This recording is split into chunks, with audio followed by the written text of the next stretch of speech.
Voici les réponses de l'exercice. Si vous avez fait tout juste, félicitations, vous pouvez passer à la vidéo suivante.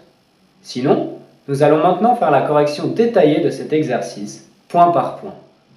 Pour le premier point, 1/2, on peut le réécrire comme étant 1 divisé par 2, ce qui nous fait 1 divisé par 2. Je ne peux pas mettre 2 dans 1, donc je rajoute des zéros, mais je dois mettre 0, du coup je peux mettre 2 dans 10, ça fait 5, 5 fois 2 égale à 10, 10 moins 10, 0, on a fini. Notre valeur décimale de 1/2 est 0,5. Pour le deuxième, 1/5, je peux le réécrire 1 divisé par 5. Je fais la division, 1 divisé par 5, il est impossible de mettre 5 dans 1, donc je rajoute des zéros à condition de mettre un 0, Combien de fois puis-je mettre 5 dans 10? Eh bien, je peux mettre 2 fois 5 dans 10, ça fait 10, 0, on a fini. La valeur décimale de 1/5 est 0,2. Ensuite, nous avions 8 quarts, ce qui correspond à 8 divisé par 4. Il est inutile de faire la division écrite, puisque l'on se rend très vite compte que 4 fois 2 égale à 8. La valeur décimale de 8 quarts est donc égale à 2. Ensuite, nous avions 1/10, que je réécris comme étant 1 divisé par 10. On fait donc la division, 1 divisé par 10, je ne peux pas mettre 10 dans 1, donc je rajoute des zéros, mais je dois écrire 0, ici. Je prends 10. Combien de fois puis-je mettre 10 dans 10? Eh bien, une fois. Ça fait 10. 10 moins 10, 0. On a fini. La valeur décimale de 1/10 est 0,1. Pour le numéro 5, 2 sur 2, eh bien, on se souvient de la théorie que n'importe quel nombre divisé par lui-même, 2 sur 2, 3 sur 3, 12 000 sur 12 000, fait toujours 1. 2 divisé par 2 fait 1. Pour le sixième, 2 tiers. Je peux le réécrire comme étant 2 divisé par 3. Je vais faire la division. Est-ce que 2 est un multiple de 3? Non.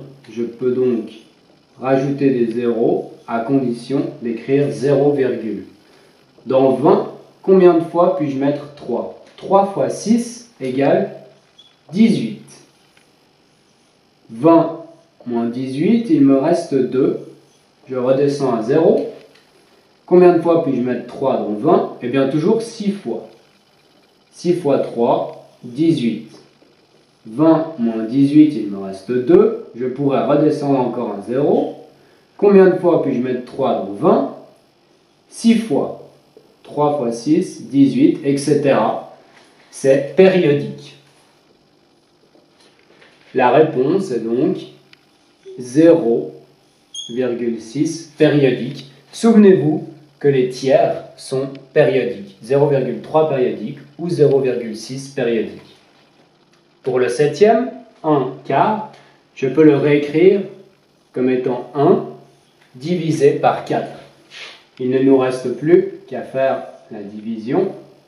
1 divisé par 4. Puis-je mettre 4 dans 1? Non. Je peux donc rajouter des zéros à côté du 1 à condition d'écrire 0, 4, je peux le mettre dans 10. Je peux le mettre 2 fois. 2 fois 4 égale à 8. 10 moins 8 reste 2. Je descends à 0. 20. 20 est multiple de 4 fois 5. j'ai donc fini ma division et le résultat est 0,25. Pour le huitième, 6 cinquièmes. Comme on a un nombre plus grand au numérateur qu'au dénominateur, on sait que ce sera un chiffre plus grand que 1, la valeur décimale. On va la calculer de nouveau en divisant. Combien de fois puis-je mettre 5 dans 6? Eh bien, je peux la mettre une fois. 6 moins 5 reste 1. Je n'ai plus de chiffres. Je peux mettre une virgule ici et rajouter des zéros. Du coup, je peux descendre un 0. Combien de fois puis-je mettre 5 dans 10? 2 fois. 10 moins 10, 0. On a fini notre division. La valeur décimale de 6 cinquièmes est 1,2. Pour le neuvième, 4 dixièmes, je peux toujours le réécrire comme étant 4 divisé par 10 et je vais faire la division. 4 divisé par 10. Puis-je mettre 10 dans 4? Non. Je vais donc rajouter des zéros à côté du 4 à condition d'écrire 0, et maintenant, dans 40, je peux mettre 4 fois 10. 40 moins 40, 0. On a fini la division. La valeur décimale de 4 dixièmes est 0,4. Et enfin, moins 5 demi. Alors il y a un moins. Eh bien, il ne faut pas s'en inquiéter outre mesure. Il va juste rester là. C'est comme si on avait moins 5 divisé par 2. Quelque chose de négatif divisé par quelque chose de positif. C'est ce qu'on va voir dans la vidéo suivante. Ça donnera un résultat négatif qu'on va calculer maintenant. 5 divisé par 2. Combien de fois je peux mettre 2 dans 5? Eh bien, je peux mettre 2 fois, ce qui fait 4. Reste 1. Je n'ai plus rien, mais je peux rajouter des zéros à condition de mettre une virgule. Je descends donc un 0. Combien de fois puis-je mettre 2 dans 10? Eh bien, je peux mettre 5 fois. 5 fois 2, ça fait 10. Il ne reste plus rien. Notre résultat est 2,5. Et en réalité, donc, moins 2,5, puisqu'il y avait un moins devant. Voilà.